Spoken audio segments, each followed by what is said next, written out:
Yun na nga no, naglabas na naman ng panibagong estimated crowd itong MDRRMO ng Manila, City of Manila. So ang sabi ho nila dito, by alas 6 daw ng gabi, ngayong Sunday, November 16, ay nagkakaroon na daw no, sila ng estimated na crowd na umabot sa 650,000 katao. So estimated ho yan. So syempre, nag-estimate lang din naman sila, babawas-bawasan na nila no, para hindi masyadong maalarma ang Malacanang, or syempre para pabor para sa mga taga-palasyo. Pero yun na nga, as I've said sa kanina no, na ang estimated talaga 58 hectares itong buong Luneta Park.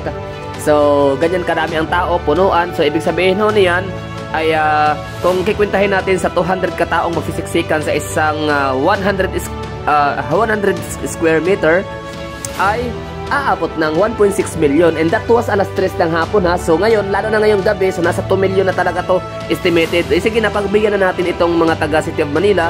Ito sila Yorme, Mayor Isko Moreno, kasi alam niyo naman na isa yan sila sa mga diversionary tactician ni Bongbong Marcos no, para matakpan ang pagka magnanakaw. Pero anyway, so yun na nga, pakinggan ho natin as of this very moment. Si Senator Rodante Marcolita ay meron siyang statement, binigyan niya ng paglilinaw para sa taong bayan na makarinig kung bakit nga ba ito nangyayari na nagkakaroon ng pagtitipon, nagkakaroon ng INC Rally for Transparency and Accountability. Magandang gabi po sa ating lahat, mga kapatid, mga kababayan. Okay pa po ba kayong lahat? Kayang-kaya pa po ba? Alam po ninyo, ang isang malayang pagpapahayag at maramihang pagtitipon, kagaya ng ating ginagawa ngayong gabi, ay kapwa karapatan na pinoproteksyonan ng ating saligang batas. Ang layunin ay naihayag na po ng nakaraang nakapagsalita sa atin. Tatlong bagay po ang ating hinahanap: ang transparency, accountability, at justice. Transparency. Sa konteksto po ng ginagawa na pag-uusisa at pag-iimbestiga sa mga anomalyang paglalatag ng flood control project sa ating bansa, ito ay dapat lantad, bukas, katanggap-tanggap at makatotohanan. Hindi kagaya ng nakikita natin ngayon. Ako po ay magbibigay sa inyo ng mga ilang halimbawa. Halimbawa, nung ako po ay chairman pa ng Blue Ribbon Committee,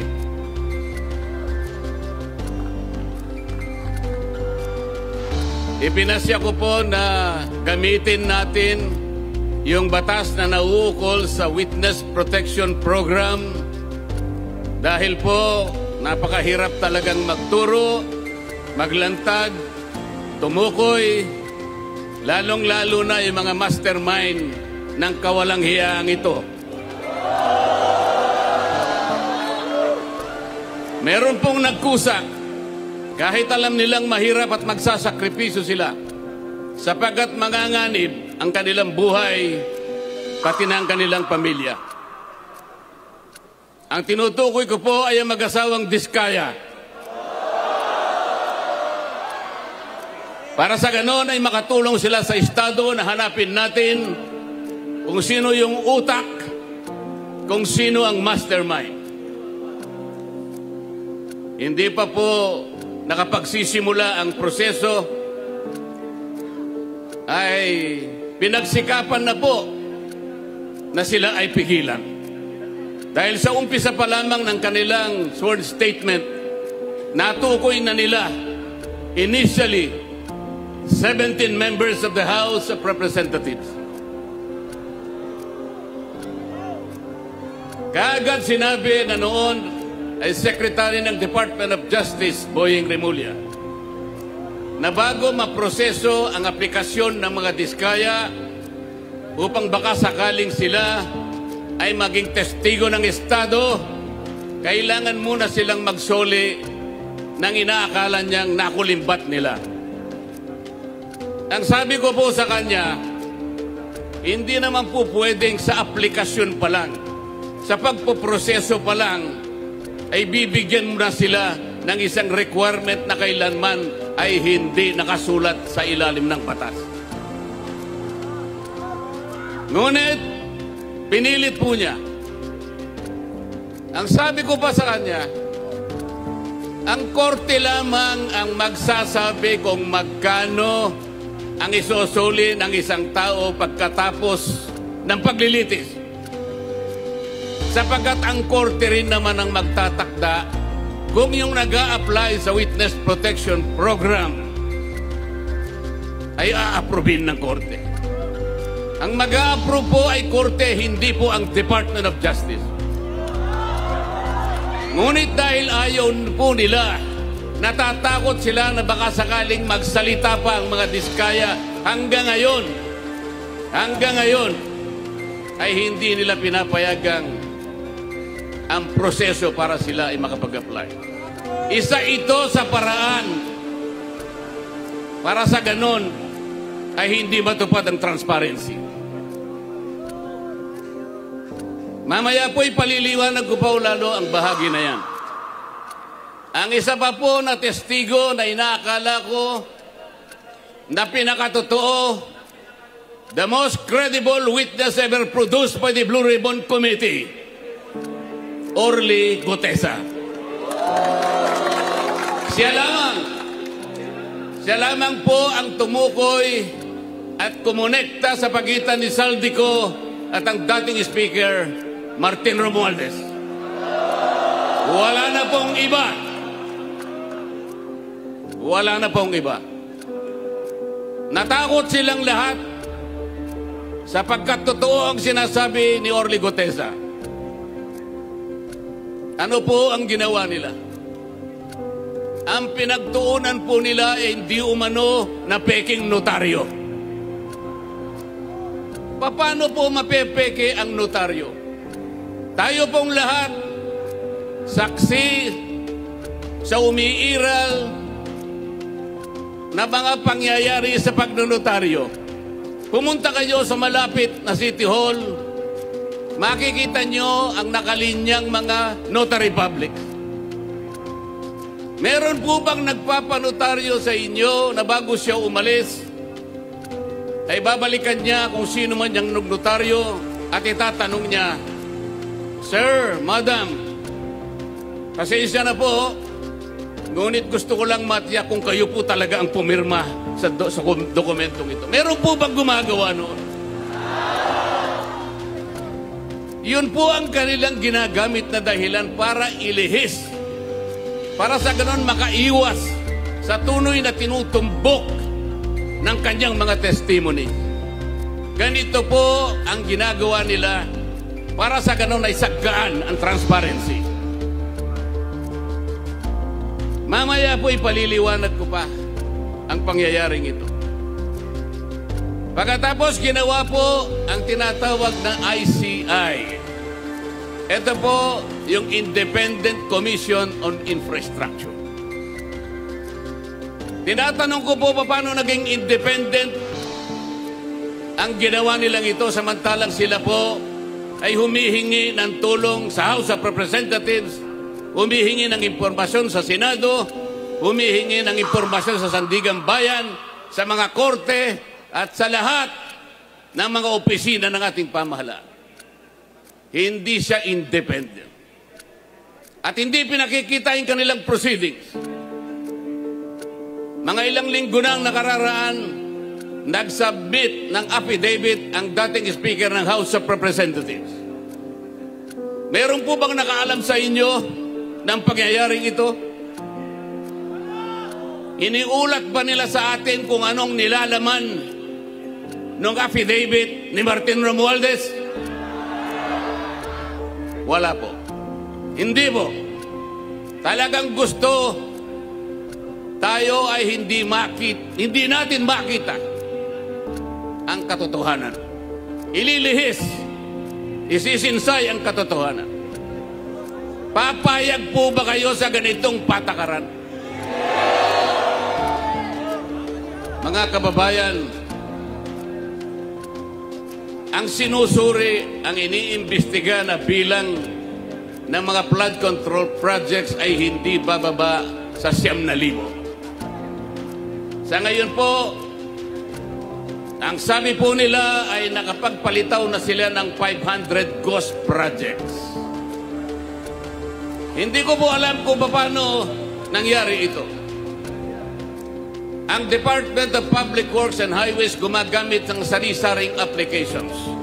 Meron silang tinatawag na IMS, merong PCMA, merong MYPS, merong Survey 123. Ang lahat po ng aplikasyon na ito ay di umano'y ginagamit para matukoy ng ganap kung nasaan ang flood control projects.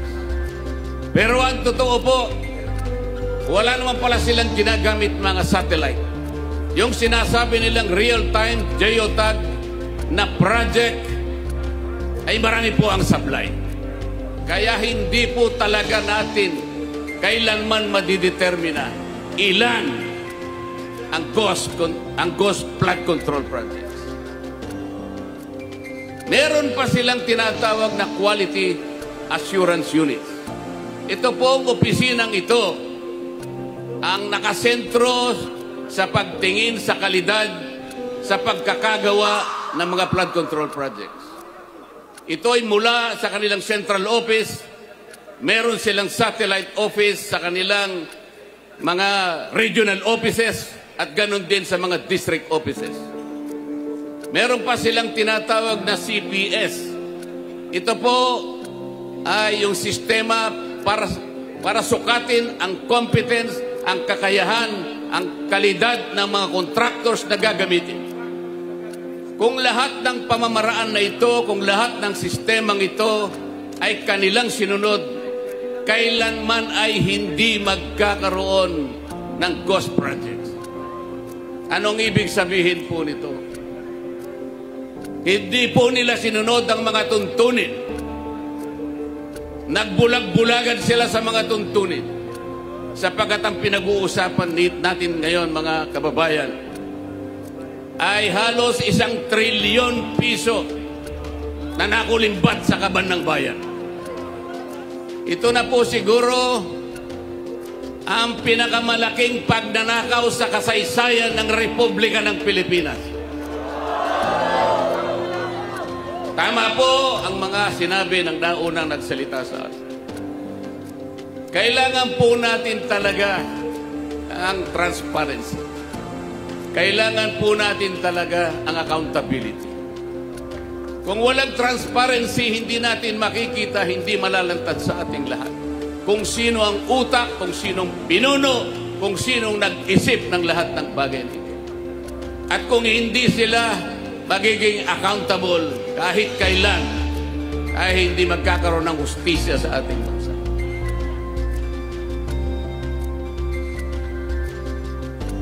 Ang graft and corruption po sa ating bansa, sa pag-iestima ng ilang nag-aral, ito po ay nagre-represent ng halos 30% sa ating national budget. Kung ang ating national budget ay mahigit na 6 na trilyong piso, kayo na po ang kumuwenta kung ilan ang nawawala sa kaban ng bayan. Sa DPWH lamang po, sa budget lamang po ng isang ahensyang ito, 1 trilyon po ang nadadagdag. Ito'y nakita po namin sa initial findings namin nung ako pa po ang chairman ng Blue Ribbon Committee. Dinadagdagan nila kung ano yung ceiling na binigay ng Department of Budget and Management. Meron silang tinatawag na allocables, meron silang tinatawag na leadership, meron silang tinatawag na unprogrammed funds, at meron pang dagdag pagkatapos na magkaroon ng bicameral conference. Kapag tinotal natin ang lahat ng ito, hindi bababa sa 1 trilyong piso, katumbas ng 15% ng ating national budget. Ganyan po kalawak, ganyan katalamak, ganyan ang magnitude ng nakawan sa kaban ng bayan. Mga kababayan, papayagan po ba natin ito? Papayagan po ba natin ito?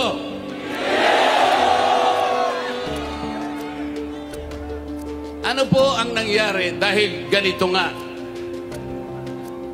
ang naging resulta ng mga pangyayari?